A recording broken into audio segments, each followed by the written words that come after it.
Hi, my name is Grace. I'm an aerial yoga instructor here at Yin Yoga Studio.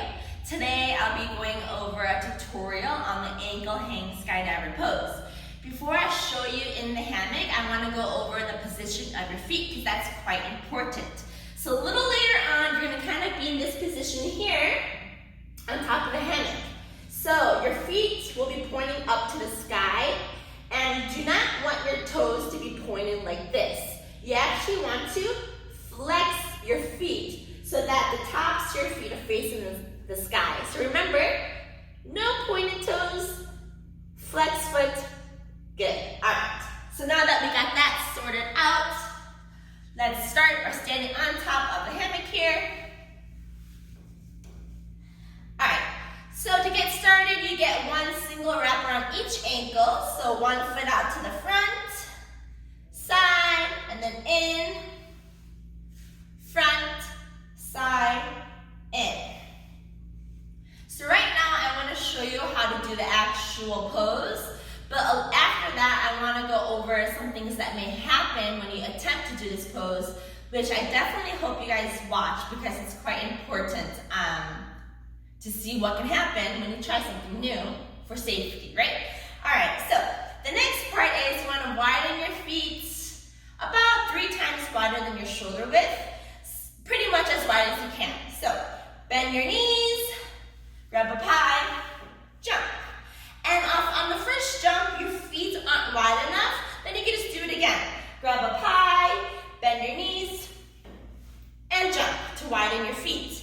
So some things to keep in mind here is that when you widen your feet, make sure it's on the same level. You don't want your feet to be crooked like this. So, same level here. All right, that looks pretty wide enough. The reason why you want it wide enough is that you don't want your head to touch the ground in the inverted pose. All right, so from here, the next part is to use a strong grip strength to hold on, and then keep your knees straight. You cannot bend your knees here. And then we're gonna slide our hands down, of course being careful of the hammock burn, but when we slide our hands down, we want the hammock to wrap on the big toe edge, not the pinky toe edge. You want this hammock on the big toe edges of your feet. All right, ready? So strong core, strong grip, lean back.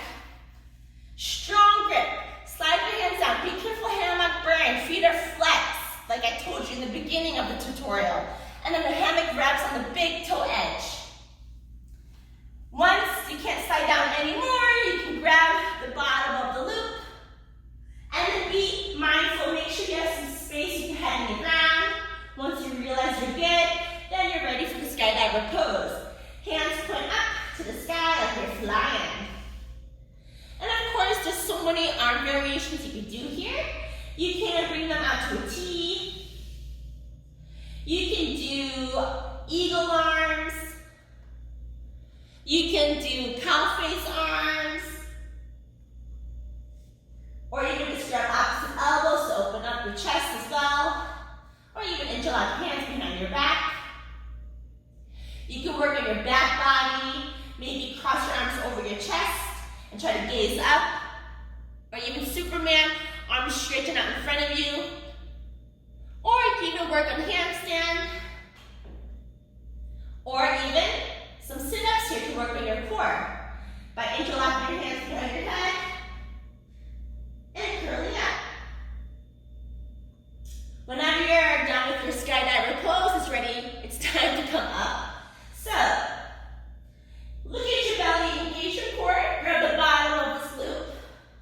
Engage your core a little bit more and grab high on each post. Then bend your knees, feet towards the earth. And then you just kind of unravel 1 foot at a time. Voila. Okay, so now I want to show you guys some things that may go wrong when you try to attempt this pose. Earlier I mentioned that when you widen your feet, you want it about 3 times wider than your shoulder width. So the reason for that is so that your head doesn't touch the ground when you go inverted. So let me show you what happens if you don't have it wide enough. Say you have it about 2 times wider than your shoulder. So, and I try to go upside down.